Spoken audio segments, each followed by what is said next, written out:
Corona की संभावित तीसरी लहर को देखते हुए जिला कलेक्टर मयंक अग्रवाल के निर्देशन पर मंगलवार को प्रशासनिक team SDM Mamta Khede, deputy collector Shivani Garg सहित अन्य अधिकारी जिला चिकित्सालय पहुंचे और वहां की व्यवस्थाओं का जायजा लिया गया।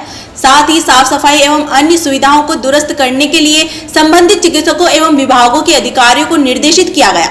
निरीक्षण के दौरान अधिकारियों ने जिला अस्पताल के साफ सफाई विशेष पर ध्यान दिया। यहाँ गंदगी व्याप्त होने पर संबंधित को जमकर फटकार भी लगाई।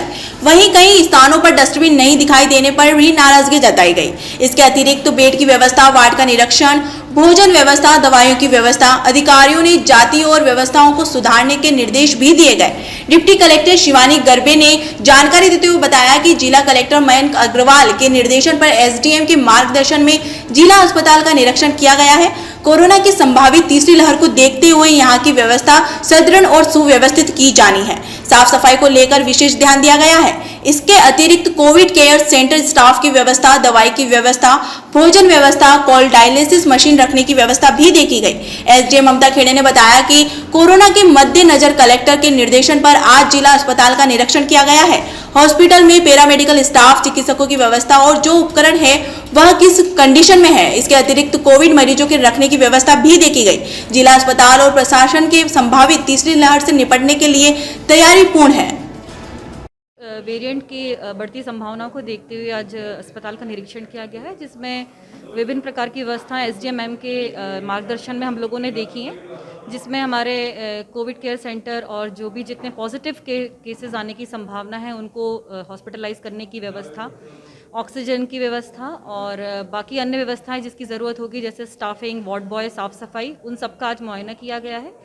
और डॉक्टर साहब जो सिविल सर्जन और सीएमएचओ साहब को भी एसडीएम के द्वारा निर्देशित किया गया है कि निर्धारित समय में वो जो उनको निर्देश दिए गए हैं उसकी पूर्ति करवाएं। क्या कुछ खामियां देखने को मिली? जी, विशेष सबसे महत्वपूर्ण अभी हॉस्पिटल की साफ़ सफाई को लेकर निर्देशित किया गया है और कुछ हॉस्पिटल में डॉक्टर साहब के द्वारा जो बताया कि कुछ स्टाफ के कुछ इश्यूज़ होते हैं, उसके संदर्भ में भी एसडीएम मैम ने उनको पहले से ही जो पिछले बार इनके द्वारा कॉन्ट्रैक्ट पर जो लोगों को रखे गए थे उनकी अनुमोदन प्राप्त करने के लिए निर्देशित किया है, जिससे कि जो स्टाफ की कमी है उसको पूरी की जा सके। मैडम, जिले का सबसे बड़ा अस्पताल है, बड़े आश्चर्य की बात है, एक भी जो है डस्टबिन कहीं नहीं मिला आपको आपके निरीक्षण में, किस गंभीरता से ले रहे हैं? जी बिल्कुल, अभी जो सफाई सुपरवाइज़र है उनको भी निर्देशित किया है और 1 दिवस का समय दिया गया है और उनके द्वारा ये हमको आश्वासन दिया है कि कल तक वो यहाँ व्यवस्था करवा लेंगे डस्टबिन्स की और साफ़ सफाई की जो उनको हमने निर्देश दिए गए हैं वो भी कल तक उनके द्वारा पूर्ति की जाएगी। स्टाफ का अभाव और कुछ दवाएं भी जो है कमी पाई गई है, उनके लिए पूर्ति के लिए क्या प्रयास किया? दवाओं की जो कमी इस वजह से है कि जो इनके द्वारा लोगों को जो विभिन्न सेंटर्स हैं, पीएचसी हैं, सीएचसी हैं और जिला अस्पताल के जो ड्रग डिस्ट्रीब्यूशन काउंटर हैं उनको वितरित की जाती हैं और जैसे जैसे डिमांड आती है तो उसके द्वारा इनके द्वारा उसके ऑर्डर प्लेस किए जाते हैं, जो कि 27 दिसंबर को संबंधित के द्वारा प्लेस कर दिए गए हैं। तो ये एक्सपेक्ट किया जा रहा है 1-2 दिन में वो सारी दवाइयाँ अस्पताल को प्राप्त हो जाएंगी। मरीजों की भोजन व्यवस्थाओं को भी आपने देखा है क्या? जी, जो भोजन की व्यवस्था जो मैंने देखी है, मैं भोजन संतुष्टि रहा है मुझे, मैंने खुद टेस्ट किया है, तो जो मरीज़ को दी जाने वाली खिचड़ी का स्वाद मुझे अच्छा लगा और साफ़ सफाई भी बेहतर थी, तो ये इसके लिए मैं संतुष्टि।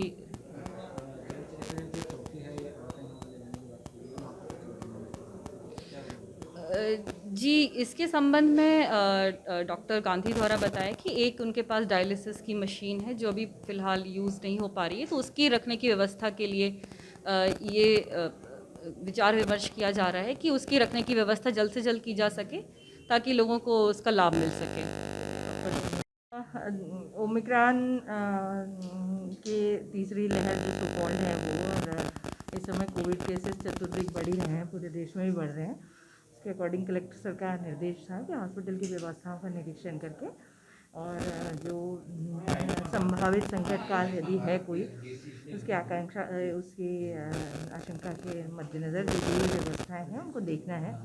तो बेड की व्यवस्था और हॉस्पिटल में पैरामेडिकल स्टाफ, डॉक्टर्स की व्यवस्था और इनके जितने उपकरण हैं वो चालू हालत में है नहीं है, दवाइयों के स्टॉक्स की का मिलान और जो और दवाइयाँ रिक्वायर्ड हैं उसके लिए उनका मांग पत्र, अतिरिक्त स्टाफ यदि हमको लगता है तो उसके लिए हम लोग आए थे।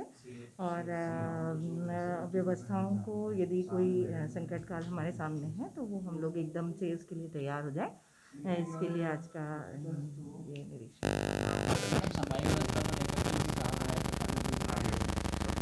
हाँ, मतलब कई जगह अप टू दी मार्क नहीं है। हॉस्पिटल एक मोस्ट ओबेसिटी जगह है, वहाँ जिस तरह की सफाई होना चाहिए उसमें जहाँ भी दिक्कतें हैं, स्पेशली वार्ड्स के बाहर जहाँ लोग मूवमेंट करते हैं, तो सफाई ठेकेदार को उसके लिए नोटिस दिया गया है।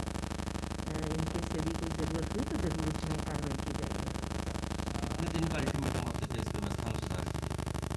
सफाई के लिए तो एक ही दिन पर्याप्त होता है, वो उनकी आदत में है। जो चीज़ें ठीक करनी है वो डस्टबिन वगैरह प्रॉपर रखा दें, बाहर सफाई ठीक ठाक हो। वार्ड में तो मेरे ख्याल से कोई बहुत असंतोषजनक स्थिति नहीं है, लेकिन गलियारों में और जो रोड्स पे और जो खुला क्षेत्र है वहाँ दिक्कतें हैं, तो वो आज ही के दिन में वो ठीक करेंगे। कल फिर एक बार हमारे तरफ से कोई ना कोई आएगा, यदि नहीं मिलता तो कार्रवाई करेंगे हम लोग। मैडम, आइसोलेशन वार्ड का भी एक निरीक्षण किया जा रहा था, इसमें किस तरह की? हाँ, लगभग चिकित्सालय ने पूरी तैयारी कर ली है। यदि कोई संकट काल आता है तो वो लोग तैयार हैं, सारे उपकरण तैयार हैं, बेड्स तैयार हैं, ऑक्सीजन की उपलब्धता है। यदि इस तरह की कोई समस्या हुई तो चिंता वाली कोई बात नहीं। स्टाफ के अभाव का जिक्र आपने किया है। हाँ, यदि हमारे पास एकदम से पेशेंट बढ़ते हैं तो पिछली बार भी जैसे कोविड लहर के दौरान रखे गए थे लोग, तो वो उस तरह से हम लोग एक बार मांग पत्र भेज के शासन से उसका मंजूरी मांग रहे हैं। तो आवश्यक हुई तो हम इमीडिएट लोगों को रख सकें, इसकी तैयारी हमारी होना चाहिए, ये निर्देश दिए गए हैं। नीमच से आसिफ अली की रिपोर्ट।